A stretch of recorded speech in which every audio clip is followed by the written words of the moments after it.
We didn't celebrate our Blogging on Point birthday. Well, that was on your list, girl.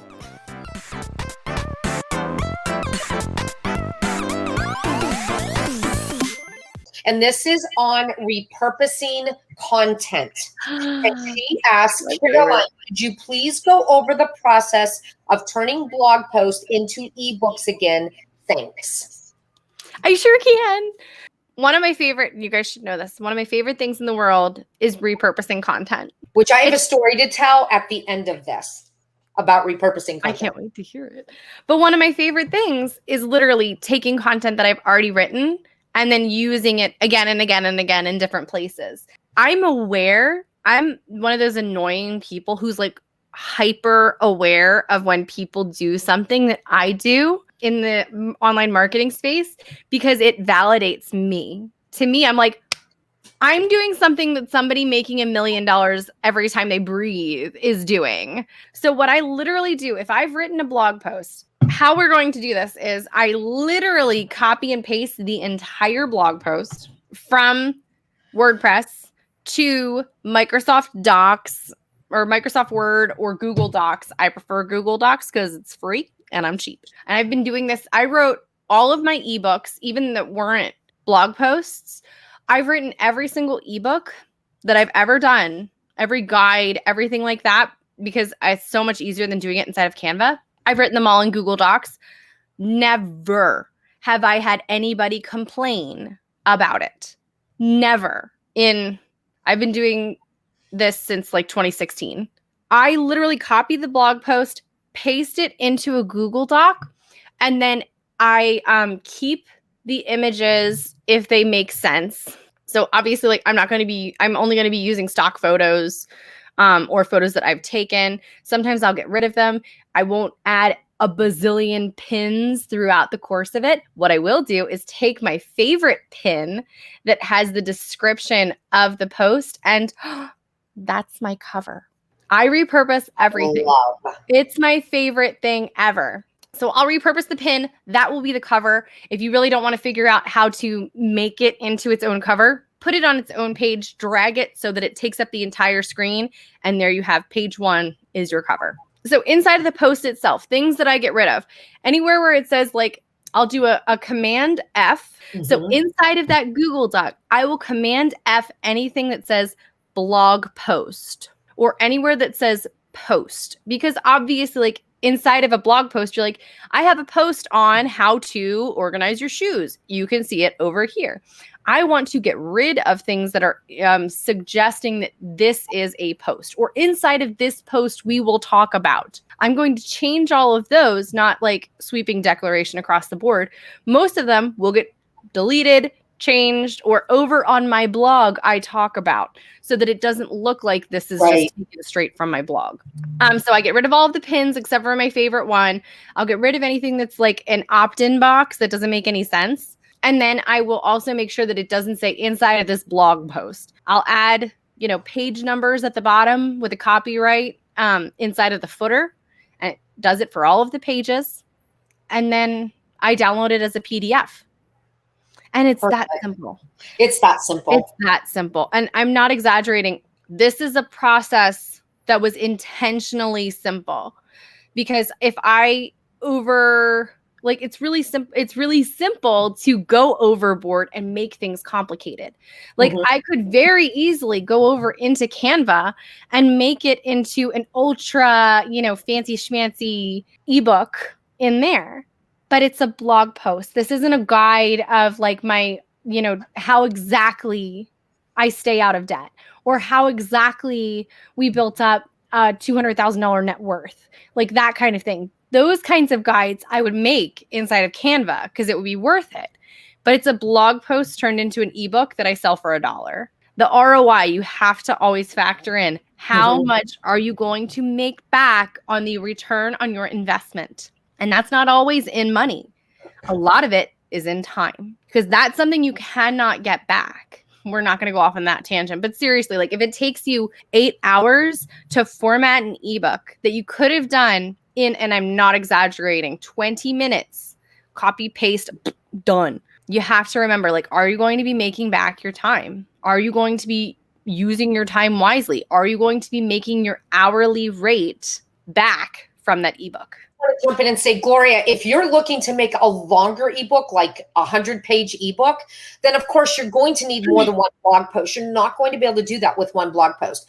And everybody knows the topics that we write about on our own blog. So like for homesteading, I have a whole bunch of blog posts on growing garlic. So I took all of those blog posts and turned it into my ebook, From Clove to Stove.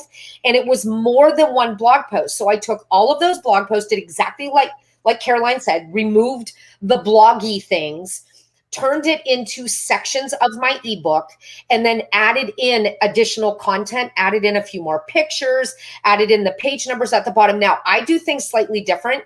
Lena Gott has a free ebook template, and I use that to do all of my books. And I do mine in Microsoft Word. I know I should probably do them in Google Docs, but I'm used to doing it in Word. I don't like to use Do it in Word. It doesn't matter. I'm just trying to save people some money. Oh, yeah. But it's super, super easy. And that's the thing. We're not telling you that you need to stop what you're doing, go into your blog, find things that you can turn into a product. No, that's not what we're saying. If on your docket this week is to make an ebook, but you're not quite sure how to simplify the process, then go to your blog, find your most popular blog post, see how many spin-off posts you have on that one topic, and then take all of that content and turn it into an ebook. That's kind of what we're telling you to do. So we're not adding to your list, we're simplifying your list. So that I just wanted to clarify that. Absolutely. And remember, guys, ultimately, everything can be simple.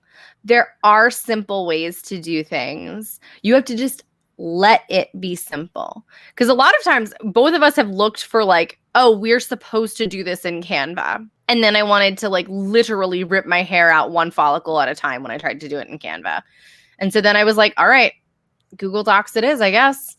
And seriously, nobody has ever complained. Ever. No. Ever. Ooh, how do you sell it? Shopify, Sendowl, or Teachable? You can do it across the board. This is like, I don't send this. This is not a tripwire. I have all of these inside of my Shopify store. So you can literally go to shop.carolinevenzel.com and then find the ebooks page and you can load up your cart. Go for it. There's a 10% off code that's awesome email if you really want to.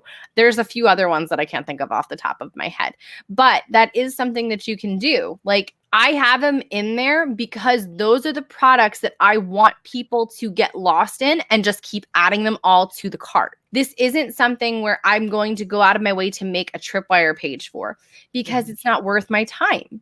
Same thing with Teachable, though. If you already have Teachable and don't have Shopify, add them there. Like you can keep doing it 100%. It's not a problem.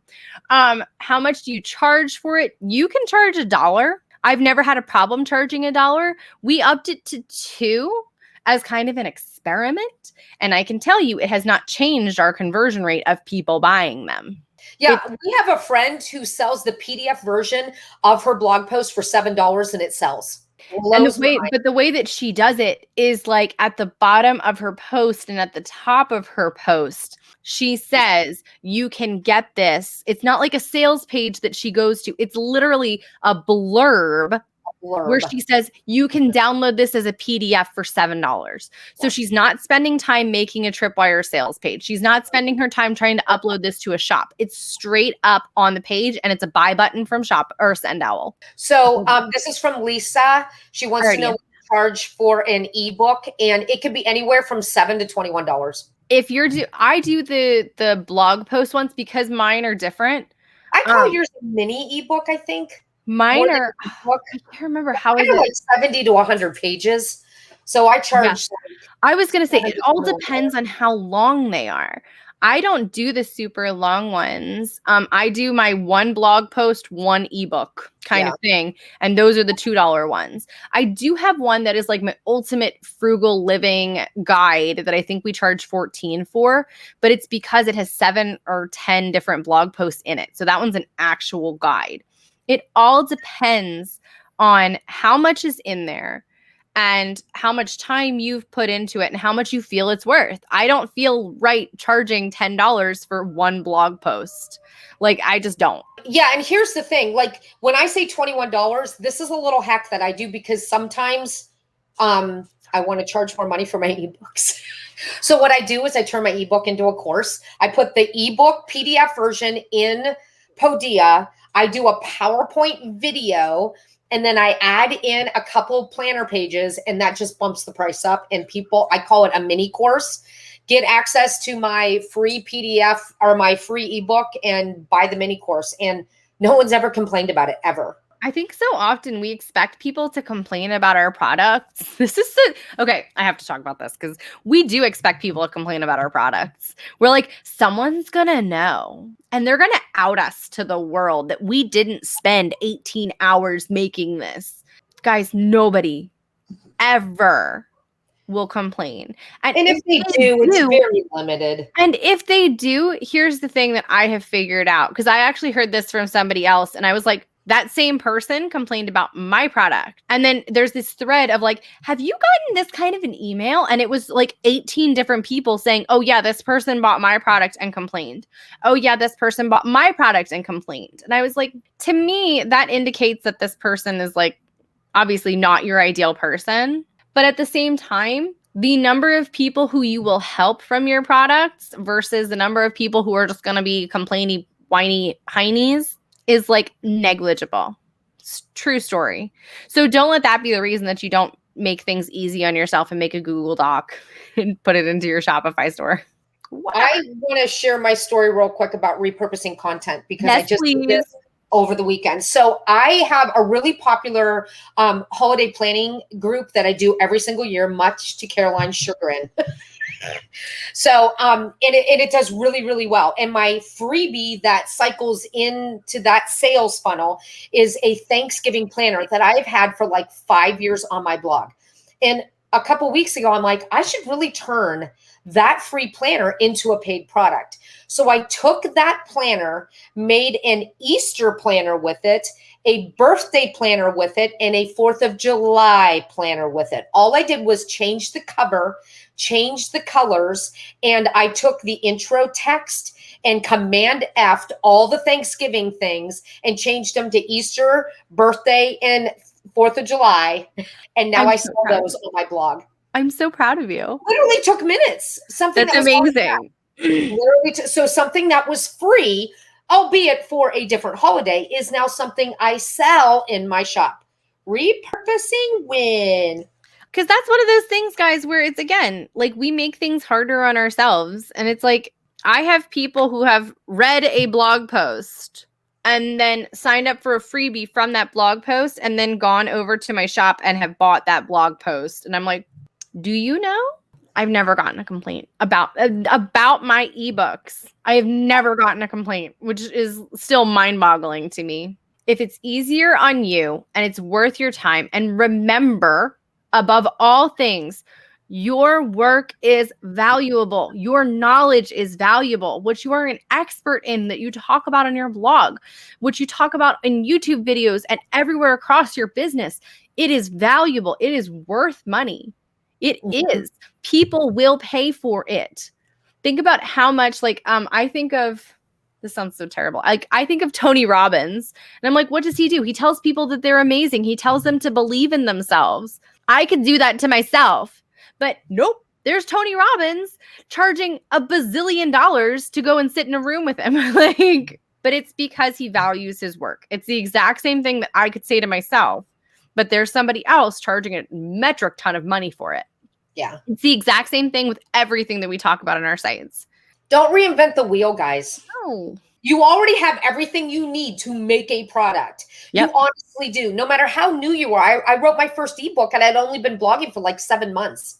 And I wrote my first ebook and started selling it. You already have exactly what you need to make a product. Sometimes you need to take a step back and look at things from a different perspective Yeah. to see how can I turn this content into something people can take with them and put into action. Yep. So you're not saying, how can I make money off of what I'm doing? You just want to, if you need to spin it so that it makes more sense to you, then how can I help my reader put what I'm teaching them into action? And sometimes a PDF in their hands that they can check off as they follow along is all that you need to do. So yeah, I would absolutely look at what you have. Yeah.